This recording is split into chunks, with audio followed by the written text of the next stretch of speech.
If your equipment is in need of repair or modification, the Crux 2000 workbench is at your disposal, Captain.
The ship's engines cannot be powered until a replacement regulator has been properly installed.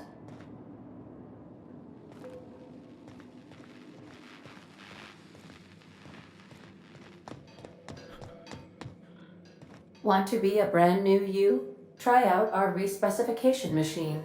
Alex installed it himself, right before he died.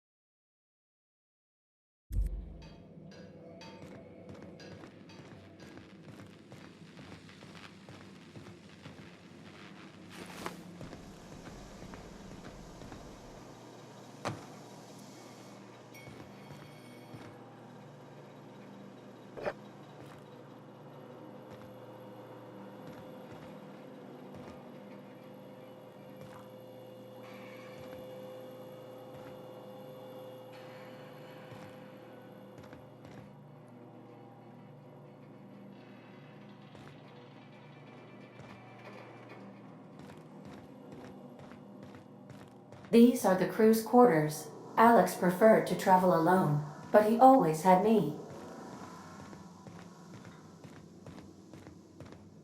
Due to catastrophic power failure, all doors will remain on security lockdown.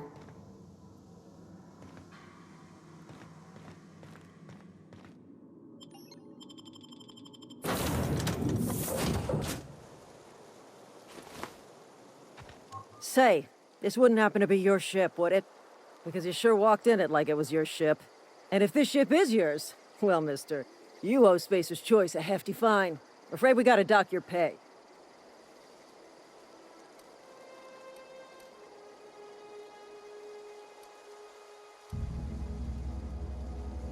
Yeah, fair point. I'll let it go this time.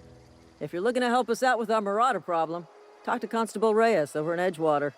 Edgewater's not too far. Just follow the road east of here, over past the cemetery.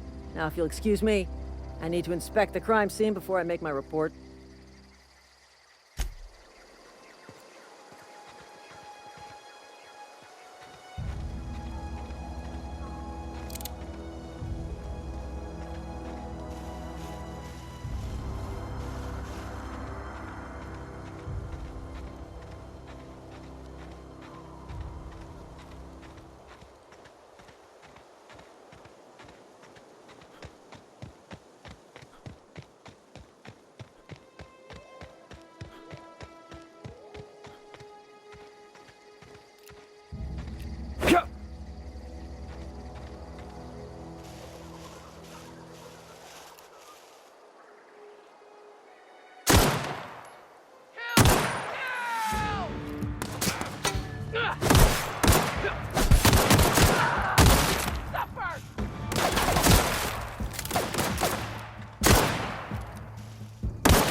Whoa, hey, where'd you come from?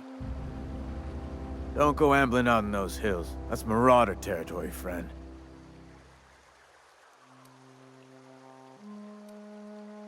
You talk too pretty for a Marauder. Most of them just grunt and yell. Ain't safe out here.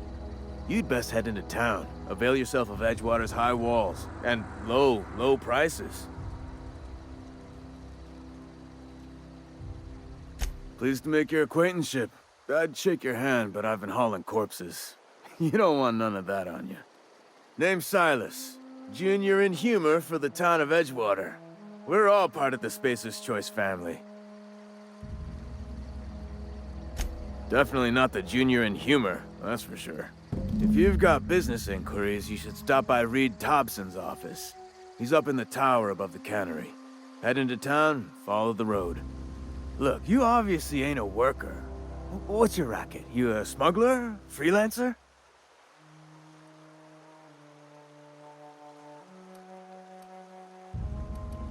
Edgewater is a company town, board-owned and operated. That includes the cemetery. None of us own our grave sites, we rent them from the company. Renting means money. Money means paperwork. Paperwork means signatures. Some of our families become a mite delinquent in paying their dues, you see?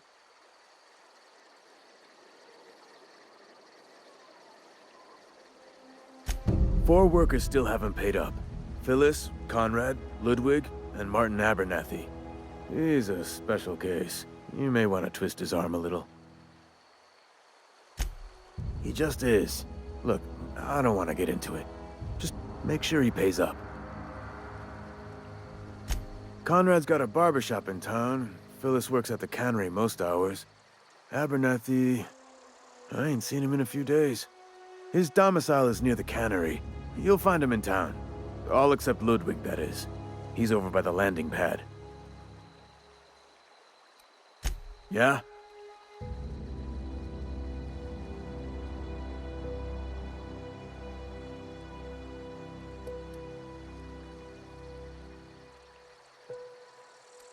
Former people, yeah. Marauders been raiding my graves, you see. Hence the armed guards. Oh no. They are after the most precious loot of all. Spacer's Choice Company property. If those marauders swipe any more bodies out of my cemetery, company's gonna duck my pay.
Friend of mine died a couple weeks back.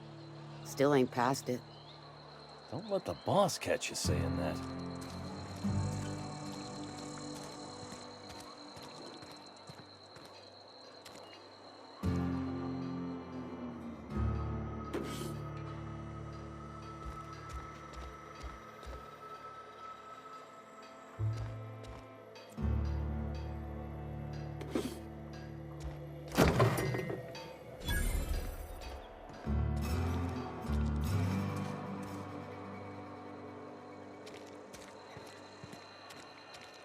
Hey, you hear about Wilson? Heard Marauders got in. Just between us, Wilson deserted. Lost his nerve. Ran off in the thick of it.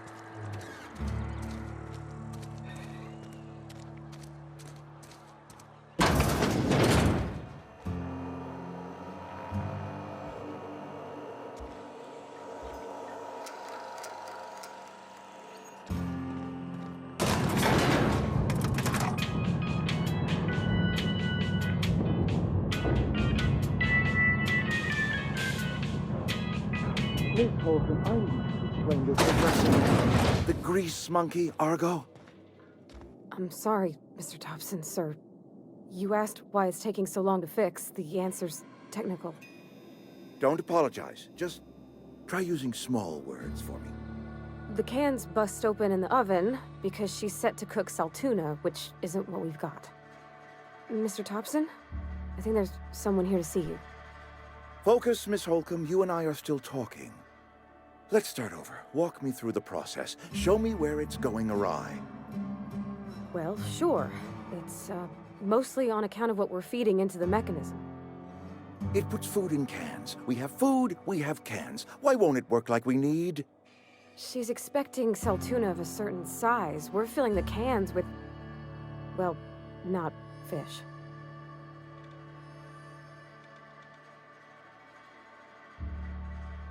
Seems we've got a guest. Really now, Parvati, I do wish you'd spoken up. I do apologize. I was given no forewarning of your arrival, or I might have welcomed you at the gates myself.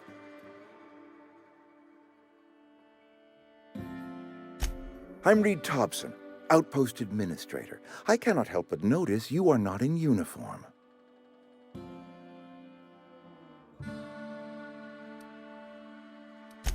Of course not. I don't have that kind of luck. Seems I allowed my excitement to run away with my wits. Been a few seasons since we've had a visitor pass through. Only regulator we got is hooked up to the town transformer. Mr. Thompson ain't liable to be keen on dismantling it. I beg your pardon. I am most emphatically not keen on any such thing. I can't let you have our power regulator. But I happen to know of another one. And I happen to know exactly how you may retrieve it without frying yourself in the process. My proposition benefits the both of us. Please, hear me out. There's a power regulator in the old botanical lab. It's mostly abandoned, so all that power is being squandered. Go down to the geothermal plant. Reroute power from the botanical district over to us. Once their power's shut down, you can have their regulator and be along on your way. I was not entirely sure how to tell you this. The botanical labs are not legally inhabited, but there are people who live there.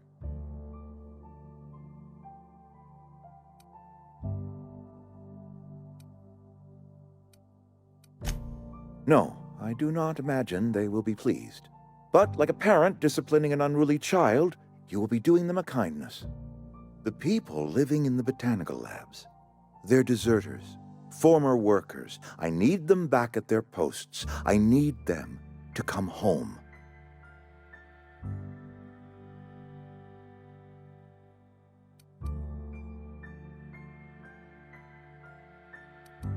My hope is that by cutting off their power, you will convince those deserters to come back to town.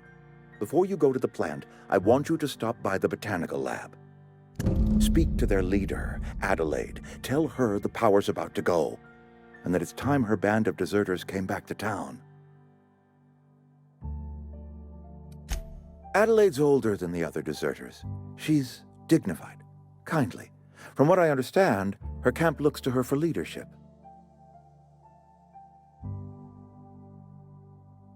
That reason was me. I asked too much and pushed too hard. But I am ready to make amends if they are willing to return to the fold. We belong to one community, the Spacer's Choice family. If we dissolve into factions, then we will all perish separately. Adelaide will understand that. My dad told me all about the plant. Taught me all he knew. I could come in useful. I mean, if that's all right with you, Mr. Thompson. Sir. I hesitate to part ways with Miss Holcomb, but I cannot deny that she is talented and may prove useful to you. You will need an administrative passcode in order to enter the plant. I am trusting you with mine, and trusting Miss Holcomb to guide you if you'd like. Great! I got my wrenches and diagnosticators and hairpins and engine tape, so I'm all set. Well, I am glad to hear that. Best of luck to you, and thank you again for your help. It is a lot to ask of a stranger, I know.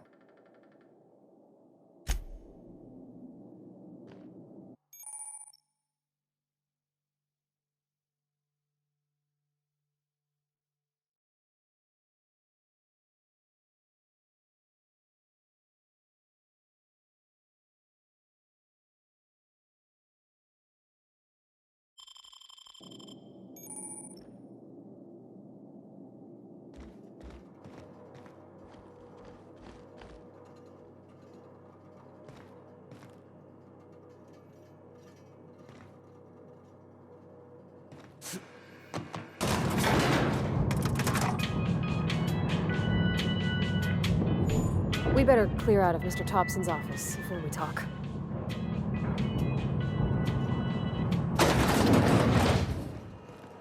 Hey, mister, can we talk? Sorry. Can we talk? Sorry. You just want to get out of here. And you likely don't want to tag along like me. It's just, Mr. Thompson has his own view on matters, on account of it's his job and what all, but that's not the only side of the tale.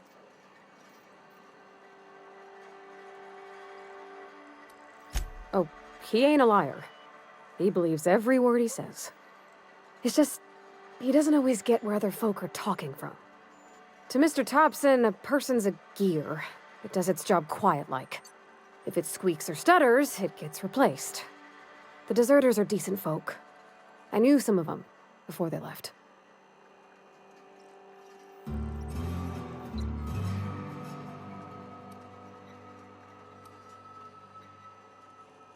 Miss McDevitt? Oh, gosh, no. She was a real important person. A flavorist. Made all the food taste decent. She used to work up in the big office with Mr. Thompson. Alls I know is she left after her son died. It was a real big to-do. I could hear them both yelling clear from my own place.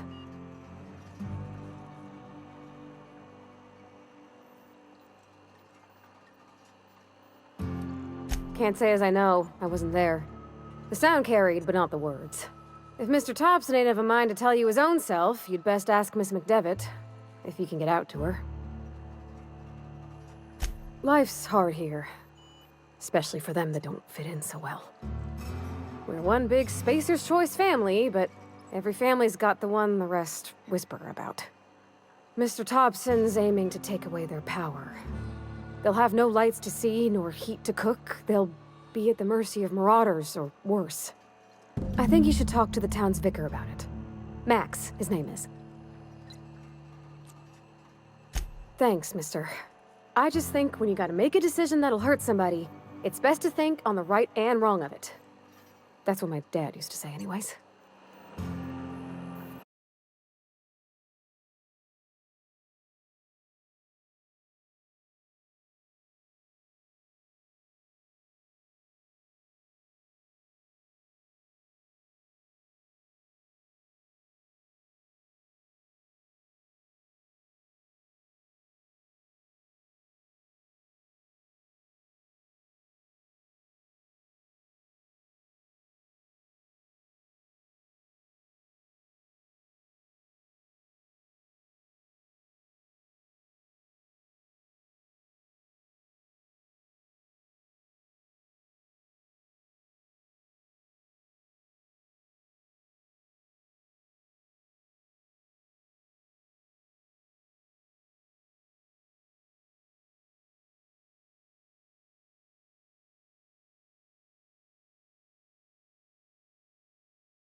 sorry. I'll just be a minute.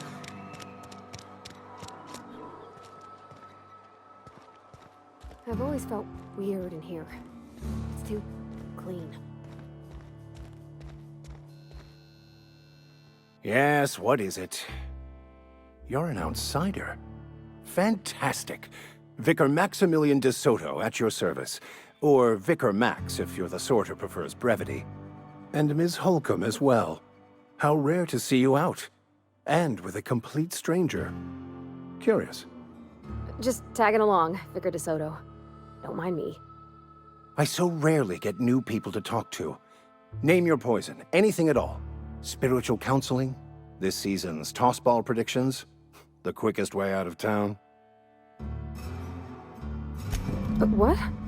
I thought you would talk to him. You wanted to speak to me, Ms. Holcomb?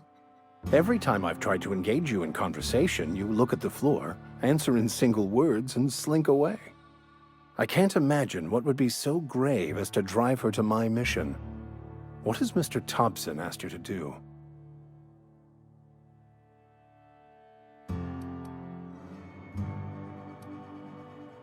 Depriving them of safety from the marauders and wildlife.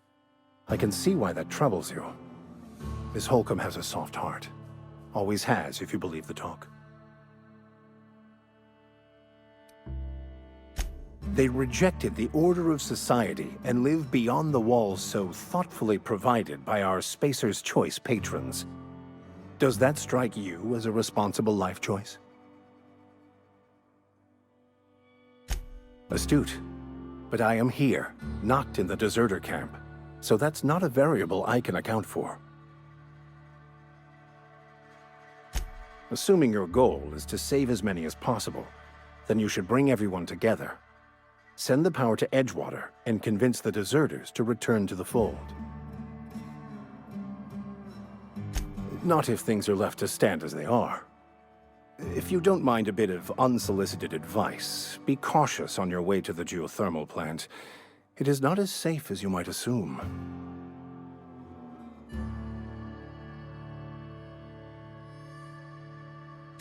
One of the reasons I transferred here was to fulfill my duty in hunting down banned heretical texts. I happen to know such a book is, as we speak, tainting a collector's library in Emerald Vale. However, the collector's residence lies outside the town's walls. My retrieval efforts have been thwarted by marauders who have overrun the property. Should you fare better than me, I'd pay a handsome sum for the book. It's a handwritten journal, a faded blue cover with the name M. Bakonu handwritten in the lower corner. I'll mark where I saw it on your map. Assuming you're serious? Thank you. If you retrieve it, you can always find me here. Any progress on that matter we discussed? Please get it.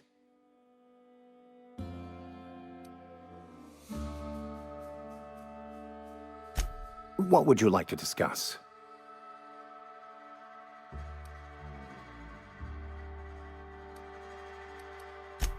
Not to put too fine a point on it, but your choice of wardrobe is not precisely common hereabouts.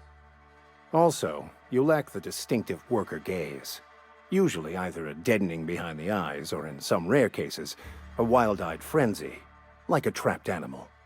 Pretty universal here, except for Ms. Holcomb, who, for some reason, doesn't seem to have much to say to me. Isn't that right? It's just...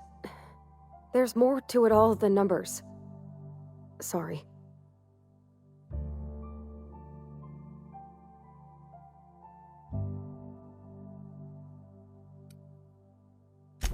I'm simply bemoaning the level of spiritual awareness in this town. Yes, but there are few who hear me in this miserable place. I must double my efforts to elevate my flock. These are good, hard-working people here. Yes, and thank you for pointing it out. It is wrong of me to succumb to distress. This place could be so much more, and I will continue in my quest to make it so.